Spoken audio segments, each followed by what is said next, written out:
અમારી શાળાનું નામ શ્રી જનડા પ્રાથમિક શાળા છે.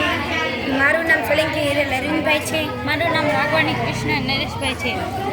અહીંથી અમે થોડાક પ્રશ્નો તમને પૂછ્યું, એના તમારે અમને જવાબ આપવાના છે. આ કયો છોડ છે?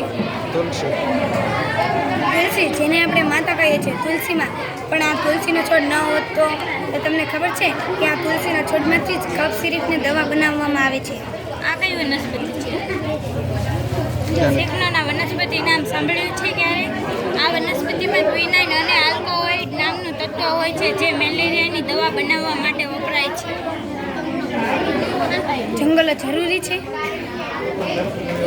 જંગલોનું મહત્વ ફર્નિચર અને બળતણ માટે લાકડું આપે, ઔષધિ આપે, મધ, ફળ, વન કટાઈના કારણો ભારતમાં વધતી જતી વસ્તીના કારણે, શહેરીકરણના કારણે, સ્થળાંતરિત ખેતીના કારણે અને વન સંરક્ષણના સરકારી કાયદાની અવગણના.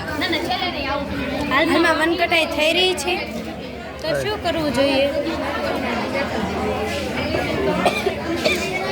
લોકોને જંગલના મહત્વ વિશે જાગૃત કરવા, વન કટાઈ થતા નુકસાનથી અવગત કરવા, શાળામાં વિદ્યાર્થીઓને જંગલનું મહત્વ સમજાવવું તથા શાળાની દિવાલ પર જંગલ બચાવવા માટેના પોસ્ટરો લગાવવા.